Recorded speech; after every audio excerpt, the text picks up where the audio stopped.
The Appalachian Trail, also known as the AT, is a continuous footpath of 2,198 miles. There's 464,500 feet of elevation gain and loss, which is equivalent to climbing Mount Everest 16 times. You will traverse through 14 states. A northbound hiker would start at Springer Mountain, Georgia, and hike to Mount Katahdin in Maine. A southbound hiker from Mount Katahdin, Maine, to Springer Mountain in Georgia. There's also an approach trail just short of 9 miles that many like to hike the day before they start the Appalachian Trail. More about that later. There's approximately 5 million steps to complete the trail. There are 6 national parks, 8 national forests. 1 in 4 hikers will complete a thru hike each year. You'll lose 6,000 calories daily, and it takes approximately 6 months on an average to complete the Appalachian Trail. In 2019, I hiked the Appalachian Trail, and I started at the approach trail at Amicalola Falls State Park. And here in this video, I am quite confident. Actually, I was quite cocky. Welcome to Tributes Trail Talk and Adventures. Here I will share over the next quite a few videos, photos and short videos of my thru hike of the Appalachian Trail. Enjoy.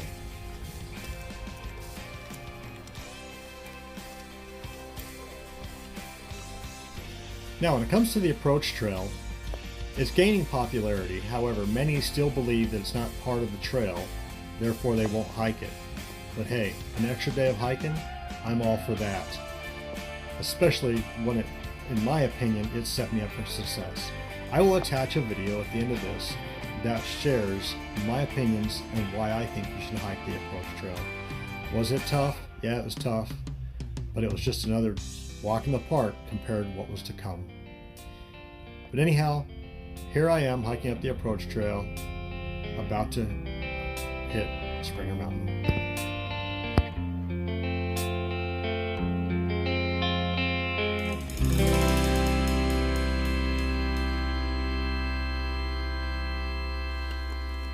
Hello everybody. So I've made it to the summit of Springer Mountain. And this is a pretty cool deal. My first summit on the Appalachian Trail, I think. So here's the plate. Let me turn around, show you the plate. There it is. That sun's in my eye, so I'm having a hard time seeing if you can see that or not, but so I took some pictures of the plate, and then right here you can kind of see there's a box in there. You can sign your name, put your name in there, register, and write a little something in the booklet. Now I thought there was a benchmark here somewhere too. I'd like to find that and get a picture of the benchmark. It's probably right on top of one of these rocks, the highest point. It's not usually on the highest point all the time, but anyhow, so I did stop at another shelter before I got here, about a mile down, and met some really cool people.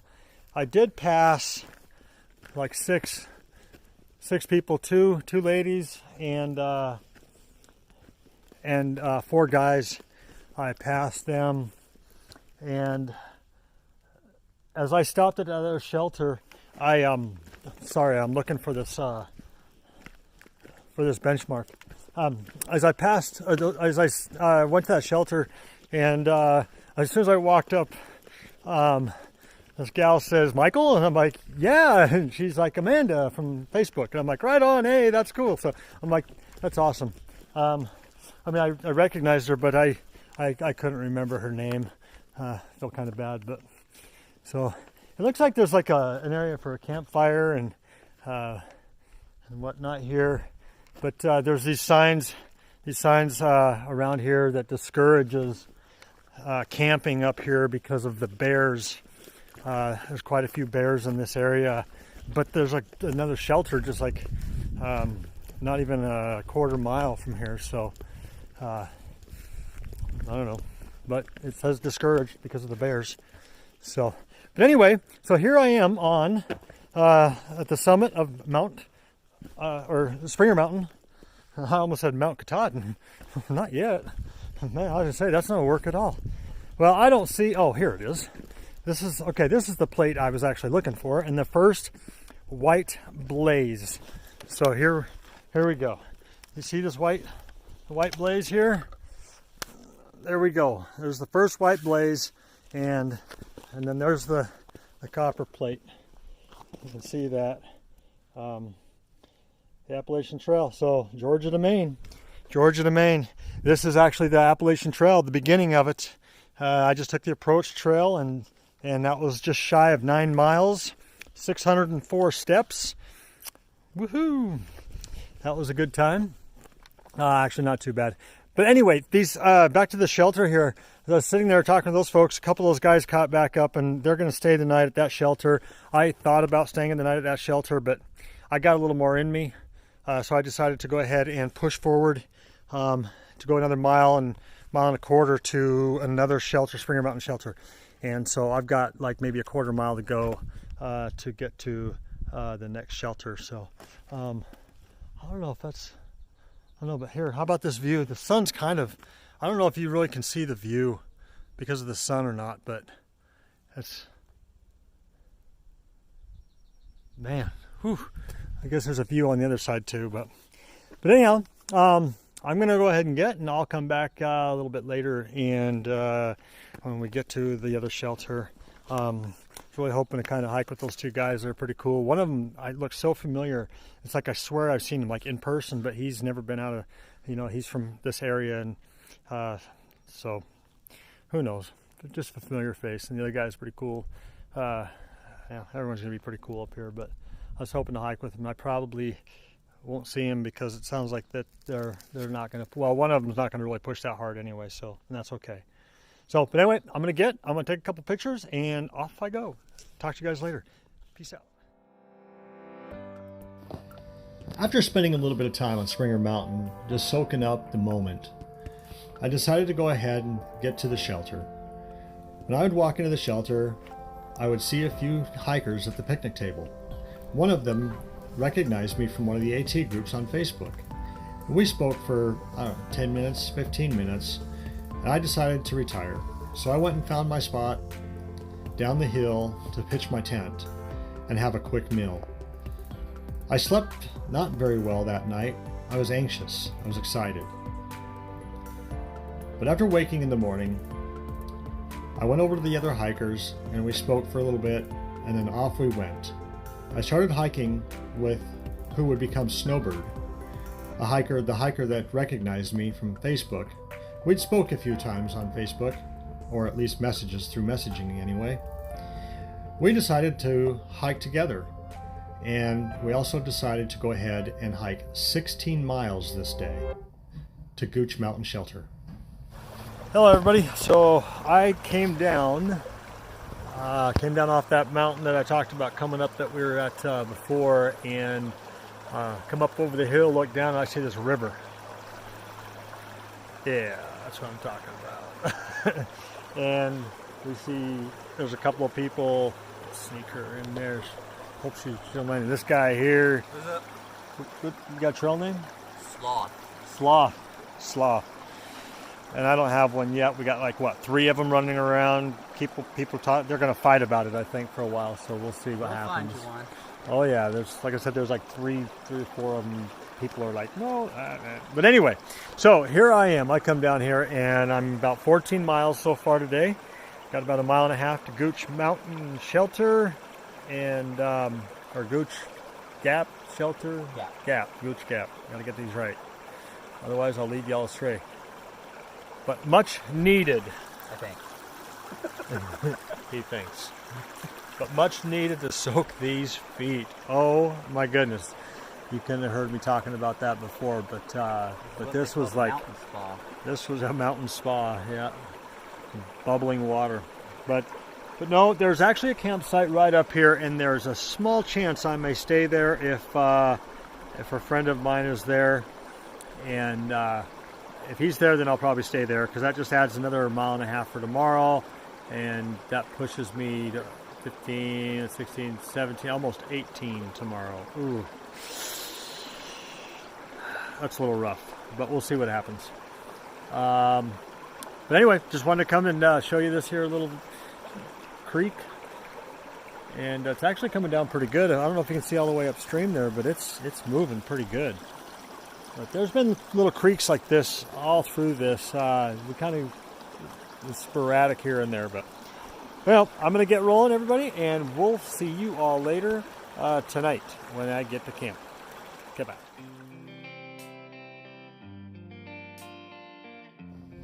By this time, I've met somewhere between 15 to 20 hikers.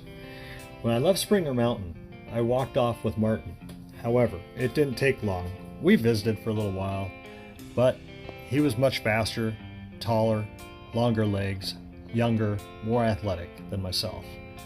But I knew where he was going, and I knew I could probably catch him. But I didn't really care much. I was out there for myself and for my journey.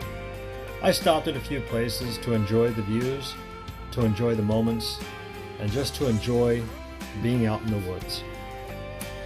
I eventually got to Gooch Mountain Shelter, where there was over 50 hikers there, all camped out. I found Martin, and I set up tent right next to him. He'd saved me a spot right there. In the shelter, we went up there, and there was a big campfire that night. A lot of people talking, enjoying each other's company, getting to know each other. There was also a ridge runner there, who was Captain Planet. More about her later. Then I also ran into Journeyman. We met on Facebook as well, and we had hoped to hike together. After reaching Woody Gap, I took some time to stretch and just kind of relax and take in some of the views that Woody Gap had to offer. Talked to a bunch of different hikers, and then met a young couple who would later become Honeybee and Dynamite.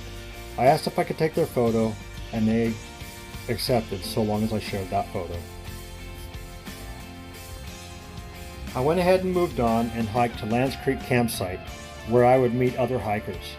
That would put me to 11 miles for the day. Mosquito trucks. Okay. Yeah, they ain't so mosquito trucks are these trucks that like spray like deep behind them, right? And it's like a fogger, and they drive through your neighborhood at like 5 miles an hour. When you're a kid, you ride your bicycle behind them going, woo! But apparently nobody else knows that. Mosquito trucks. And that's what I call good times right there, guys. You are a natural in front of the camera. Yes, she is. She's a natural. Have you guys ever heard of Lamar University? Lamar? Yeah. High school. It's a college in Texas. She used to do the commercial. I was the spokeswoman. I believe it.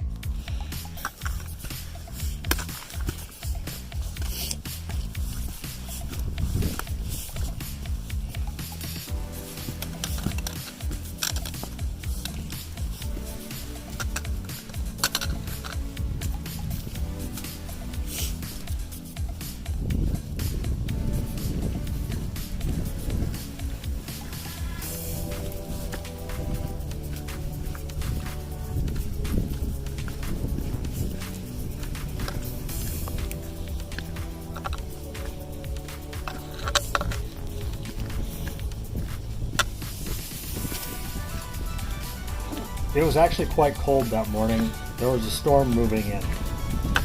It began to rain halfway up the mountain and on over the top of the mountain. We would have rain, wind, and cold temperatures.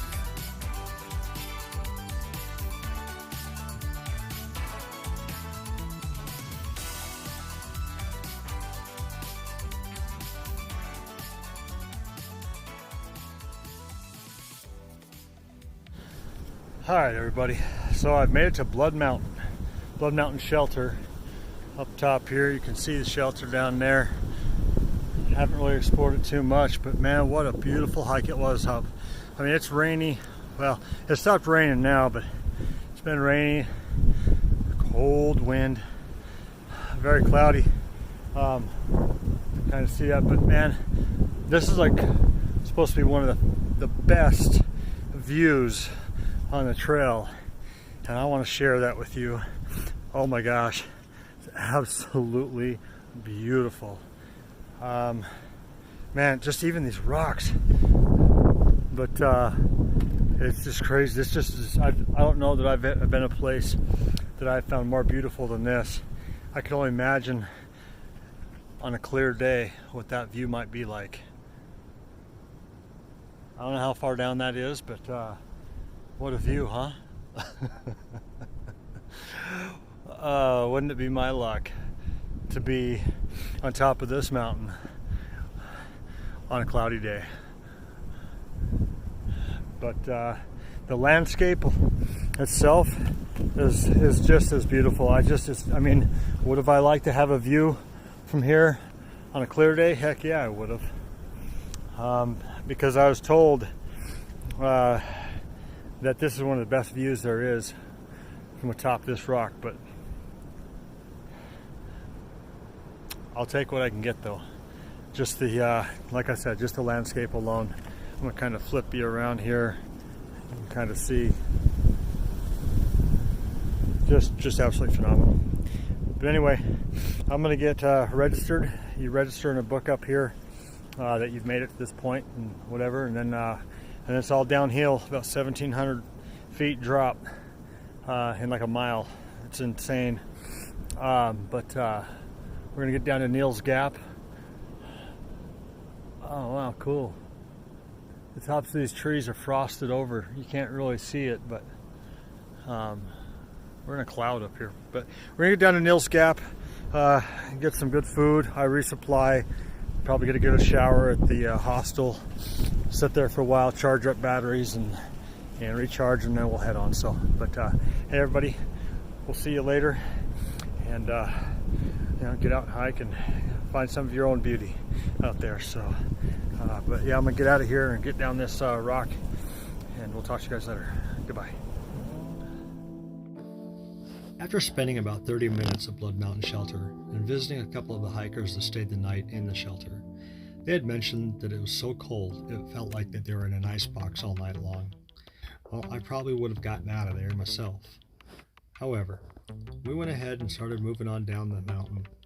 It was cold, it was wet, it was slippery. In fact, looking back now, I'd rather climb 600 stairs than go back down Blood Mountain on a wet, rainy day. A couple of day hikers stopped and asked us how much further we got to go to get to the top. And I kind of shrugged it off and says, well, how much further do we have to go to get to Maine? They said, are you serious? I said, yes, we're headed for Maine. But first, we're looking for Neal Gap. We want to get into mountain crossing and get some warm food, get these wet clothes off our backs, and dry out our equipment. We had finally reached Neal Gap. As we got there, we had noticed these trees full of shoes. And the story goes, if you quit here, you have to throw your shoes up in the tree. And this is about where 25% of all thru hikers quit. They decide that this is not for them. And unfortunately, my friend Journeyman had to get off the trail here as he was injured. He had gotten hurt and re-injured a previous injury. Now, as we went in, Snowbird and I decided to get some pizza. We were so excited. This had probably been the best pizza we'd had. It seemed like forever, and it had only been 3 days. The young couple I took a photo at Woody's Gap had walked in, and we all decided to go sit on the patio. The sun was starting to come out, the sky was clearing up. We all took our gear out and hung it out to dry on the railings. We spent a good couple of hours here, eating, doing a gear shakedown, and drying out our gear. But it was time to get back on the trail and get moving to our next campsite. We hiked but a few more miles from mountain crossing to the campsite. There was a few hikers there. We walked in, started talking to them, and we decided to go ahead and set up camp right there. We sat and visited for a little while, made our supper, decided to retire early, so we went ahead and hung our bear bags went ahead and got into our tents and went to sleep. This would be our third full day on the trail. Martin and I have decided we're going to go ahead and hike together. It seems like I can keep up with him at this point, but we'll see what happens. This is the end of this video. I appreciate you guys for tuning in and watching, and we'll see you on the next one. Bye-bye.